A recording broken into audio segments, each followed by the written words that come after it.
আল্লাহর থেকে মানুষকে কোন জিনিস দূরে করে আর কোন জিনিস মানুষকে আল্লাহর কাছে করে।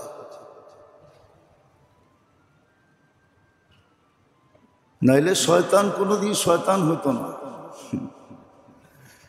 ও যা দেখছে আমরা মরার আগে দেখতে পারবো না। ও যা দেখছে না না মরার আগে, মরার পরেও না। যদি নৈকট্য না লাভ করতে পারি তাইলে আমরা দেখতে পারবো না ও যা দেখছে। কেননা ও আরশেরও তওয়াফ করছে, তাইলে বোঝা গেল আরশের যদি তওয়াফ করা থাকে তাইলে ও আরশ দেখছে, ঠিক না? এত বড় সম্মানিত ছিল, সপ্তম আকাশের ফেরেশতা ওকে আজাজিল বলে ডাকত, সম্মানিত। ও সব কিছু দেখার পরেও কি শয়তান কোনোদিন হতো না। ওকে তো সবকিছু দেখে ফেলছে। এই জন্যই ও আমাদের বিরুদ্ধে লাগছে। ওর কিন্তু সব চোখে দেখা। এই জন্য আজও এক জায়গায় আসলে ও বলে, কোরআনে আছে, ফালাম্মা কাফারা ক্বালা ইন্নী বারীউম মিনকা ইন্নী আখাফুল্লাহ রাব্বাল আলামিন। যখন ওর প্ররোচনায় কোনো মানুষ কুফরি করে ফেলে তোর সাথে সাথে বলে ইন্নী বারীউম মিনকা, আমি তোর সাথে নাই, আমি আল্লাহকে ভয় পাই। কোরআনে আছে, এখনো বলে।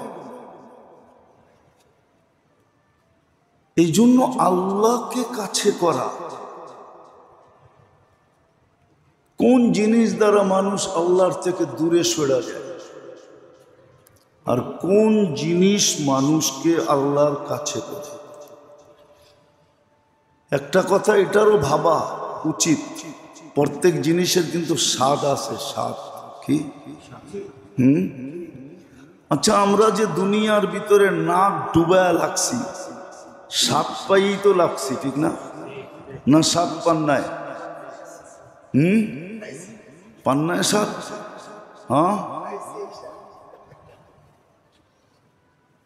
তো প্রত্যেক জিনিসের একটা স্বাদ আছে।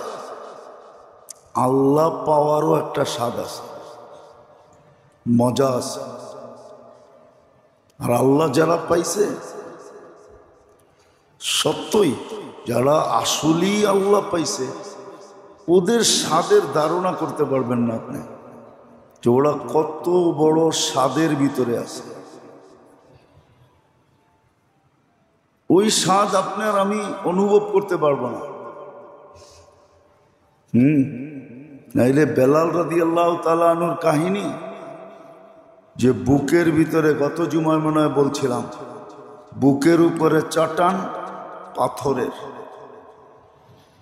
আর নিচে উত্তপ্ত জমিন, তার উপর দিয়া মাই, তারপরও আহাদ আহাদ বলতেছেন। এটা স্বাদ। এরকম আল্লাহওয়ালাদের কাহিনী আছে। এটা একটা স্বাদ। আল্লাহ পাওয়া একটা স্বাদ।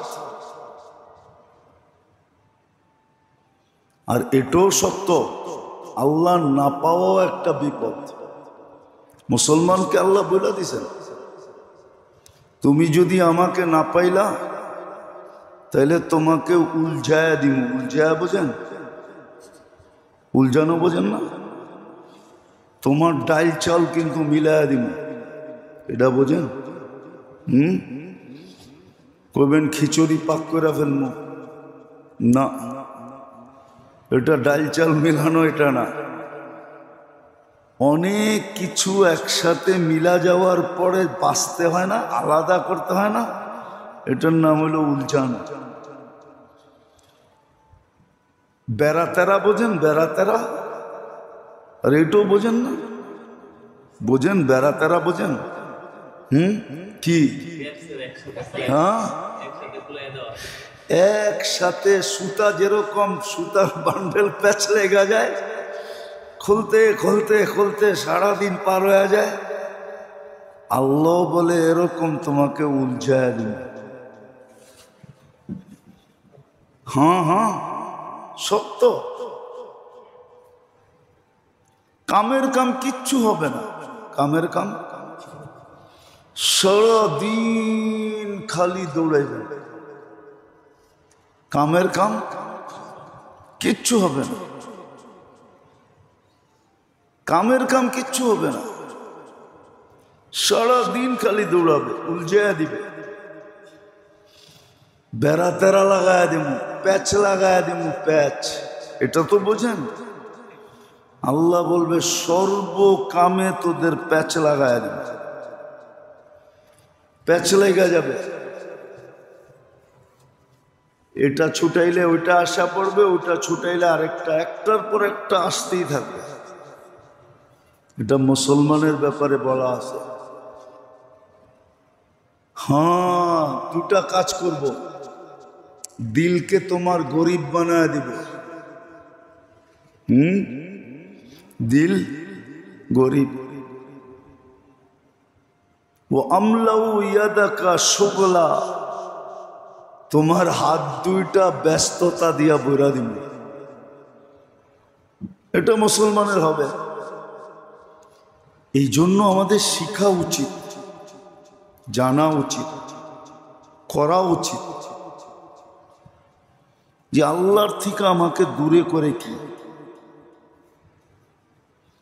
আর এটার প্রতিকার কি, আল্লাহর কাছে করে কি। শয়তানের কাজই হলো মানুষকে আল্লাহর থেকে দূরে করা। সে সব সময় আল্লাহর থেকে মানুষকে দূরে করবে, দূরে সরাইতে চাবে। এটা তার 24 ঘন্টা পরিশ্রম। 24 ঘন্টা তার ঘুমের প্রয়োজন হয় না, ঘুমহীন, একই ব্যস্ততা, মানুষকে আল্লাহর থেকে দূরে করা।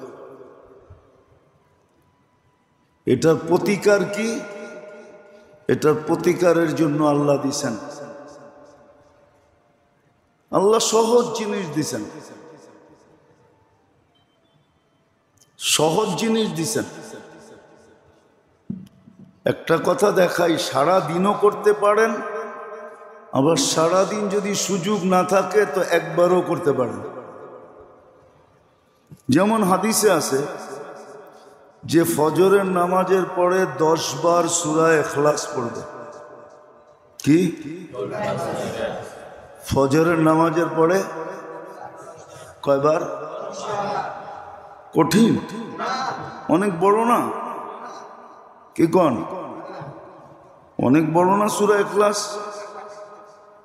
একবার পড়তেই 3 ঘন্টা লাগে। যে 10 বার সূরা ইখলাস পড়বে, ওই দিন শয়তান যত জোর লাগাক, ওকে দিয়ে কোনো কবিরা গুনাহ করাইতে পারবে না। কয়বার? সগীরা গুনাহতে এমনি মাফ হয়ে যায়, উজুর দ্বারা, মুসাফার দ্বারা, সালামের দ্বারা, নামাজের দ্বারা, দান খয়রাতের দ্বারা এমনি মাফ হয়ে যায়। ইয়াফু আন কাসীর। এটা হলো একবারে করা। সকালে করে নিল, ফজর পড়লো বাজামাত, তারপরে সূরা ইখলাস 10 বার পড়লো, তো সারা দিন শয়তান থেকে কি কোন কবিরা গুনাহ যত জোর লাগা, শুধু শয়তান থেকে বাঁচা না, আরেকটাও আছে, জান্নাতে একটা ঘরও কমপ্লিট হবে। কি কইবেন? জান্নাতের ঘর কি আমাদের ঘরের থেকে সুন্দর নাকি? ঠিক না? আমাদের গুলা ইটের, মার্বেলের, টাইলসের, ঠিক না? কি কন? বড় বড় আর্কিটেকচার বানাইছে, হ্যাঁ, এত সুন্দর ডিজাইন, ঠিক না? একটা কথা মনে উঠলো, এই জন্য বলতেছি, রাগ হয়ে যাবেন? আল্লাহ যদি কুকুরের সেল আমাদের নাকে দিত না, তাহলে একজনও আমরা ঘরে বাস করতে পারতাম না। আমাদের পেশাব পায়খানার দুর্গন্ধে আমরা পাগল হয়ে যেতাম, পাগল। আমাদের নাকে হলো 5 লক্ষ সেল, আর কুকুরের নাকে দিছে আল্লাহ 25 লক্ষ সেল। ওই সেল যদি আপনার নাকে দিত, পাগল হয়ে যেত। তা আমরা তো মনে করি আমাদের ঘরটাই জান্নাতের চেয়ে উন্নত, ঠিক না? নাইলে তো সবার রাত্র 3টার সময় মসজিদে আইসা বসে থাকার উচিত ছিল, যে ফজর পড়েই পড়মু আর জান্নাতে একটা ঘর কমপ্লিট করমু। অথচ দেখেন, বাংলাদেশে সহি দলিল, সঠিক দলিলের চেয়ে আমার মনে হয় জাল দলিলের সংখ্যাই বেশি হবে। কি মনে হয়? বোঝেন না? কি বুঝছেন? জাল দলিলের সংখ্যাই 1 নম্বরের চেয়ে 2 নম্বরের সংখ্যাই। সামান্য দুনিয়া একটা বাড়ি বানানোর জন্য আপনি এত কষ্ট করতেছেন, এত ছলচাতুরির আশ্রয় নিতেছেন, এত এজাল বেজালের আশ্রয় নিতেছেন, এত দোকা শোকার আশ্রয় নিতেছেন, অথচ পিছে তো স্লোগান চলতেছে, পাইলেই কয়দিনের জন্য, পাইলেই পাইলেই কয়দিনের জন্য। পাইলেনি আপনি বাড়ি, কয়দিন বাড়ির থাকবেন? কয়দিন? হ্যাঁ, আরে বলেন না, কয়দিন? 60-70 বছর। কতজনের তো বাড়িও আছে, ঠিক না? হ্যাঁ, আছে না? কিন্তু ওর ফ্যামিলি তো ওই বাড়িতে থাকে না। প্রমাণ দিমু? দিমু না, অনেকে রাগ হয়ে যাবে। দিমু? এই যে আহসান মঞ্জিল আছে, কে থাকতো? দুর্মিয়া নওয়াব আহসানুল্লাহ থাকতো। এর ফ্যামিলির লোকজন আছে না, ওরা থাকুক না ওইখানে যায়। সরকারই তো কার ধাক্কা দিয়ে বের করে দিব, বেরো, এটারে জাদুঘর বানাইছে।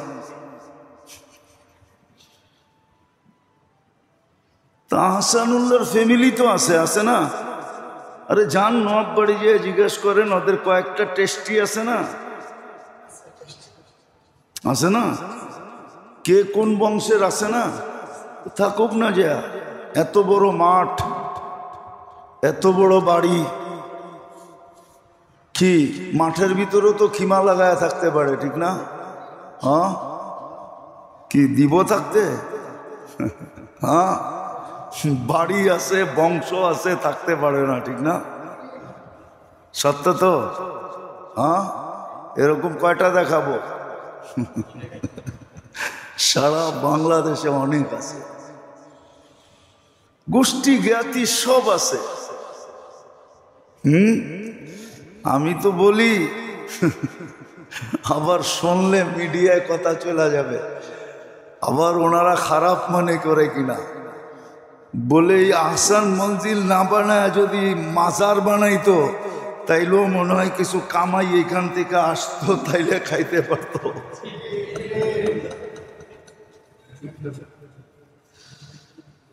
আল্লাহ তো দেখায় এটা। বিদায় আল্লাহর থেকে মানুষকে দূরে করে সর্বপ্রথম যে জিনিস, সেটা হলো শয়তান। তার কাজেই মানুষকে না, বিশেষ করে মুসলমানকে, উম্মতে মুহাম্মদীকে আল্লাহর থেকে দূরে করা, এটাই তার মিশন। এই জন্যই সে বলছে লাক উদান্না আলা সিরাতিকাল মুস্তাকিম, আলা সিরাতিকাল মুস্তাকিম, আমি সিরাতে মুস্তাকিমে বসবো, লা উগবিয়ান্নাহুম আজমাইন, সবাই রে গুমরাহ করে ছেড়া দিবে।